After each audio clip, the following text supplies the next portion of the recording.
Eu corri minha primeira ultramaratona antes mesmo de me inscrever para uma maratona, e eu não estou dizendo isso para me gabar. Eu estou dizendo isso porque eu acho que diz muito sobre o que o esporte se tornou hoje em dia. E eu acho que a gente precisa conversar um pouco sobre isso.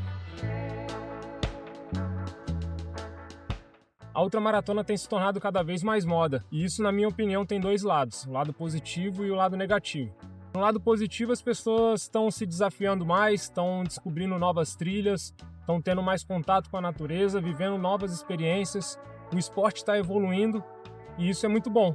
Já no lado negativo, eu acredito que está se tornando cada vez mais banal. Tem muita gente se inscrevendo para provas de 50, de 100 km, sem nunca ter treinado. Eu, como treinador e atleta, eu sei o processo que se leva até fazer uma ultramaratona e muita gente quer pular esse processo apenas para postar na internet ou porque um amigo fez e acha que é um processo muito simples. E é aí que a ultra deixa de ser o que ela é de verdade. Tá, e o que é uma ultra de verdade? Eu costumo dizer que não é só uma prova de resistência física, é uma experiência de vida, uma prova de autoconhecimento. E lá, depois de muitas horas, quando o corpo dói, quando a cabeça começa a pesar, que aí a gente começa a entender realmente do que a gente é feito, do que a gente é capaz. Como eu falei, eu costumo dizer que é uma experiência de vida e isso não é exagero. É um momento que você passa sozinho, com a exaustão, com a cabeça, pensando em várias coisas diferentes e ao mesmo tempo não pensando em nada. E é nesse momento que a gente cresce por dentro e também por fora, né? Por dentro internamente, com nossos pensamentos, e por fora fisicamente. É aí que a gente ressignifica, descobre o que a gente é capaz e isso não tem preço. E isso só acontece quando você está preparado para estar lá, quando você está preparado para fazer essa ultra. Agora, pensando na ciência, eu vou ser bem direto. Os estudos falam que a maratona não é saudável, clinicamente falando.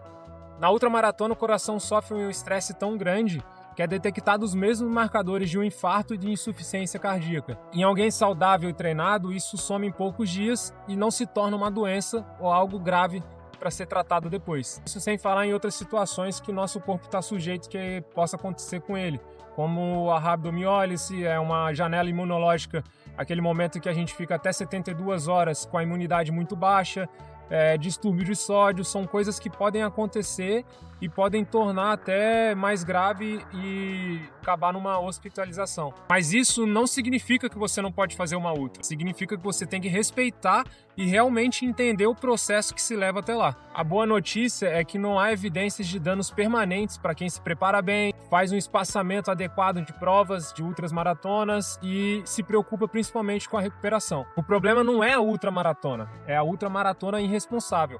E como eu falei no início do vídeo, eu fiz a minha primeira ultramaratona antes de fazer minha maratona.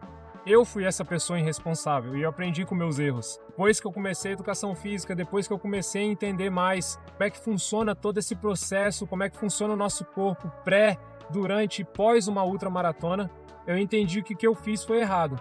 Na época talvez eu não tinha tanta informação, ou até talvez tinha, mas eu não corri atrás, eu não busquei essas informações. Hoje eu entendo o risco que eu estava correndo e eu tento passar para mais pessoas o quão importante é se preparar adequadamente para uma ultramaratona. E não é porque eu sou treinador e eu quero ter mais alunos. Na verdade, eu quero que mais gente sinta o que eu sinto quando eu corro uma ultramaratona, tenha essa experiência, como eu falei, uma experiência de vida, e cada vez mais ter mais gente nesse mundo e entender que uma ultra não é sinônimo de sofrimento.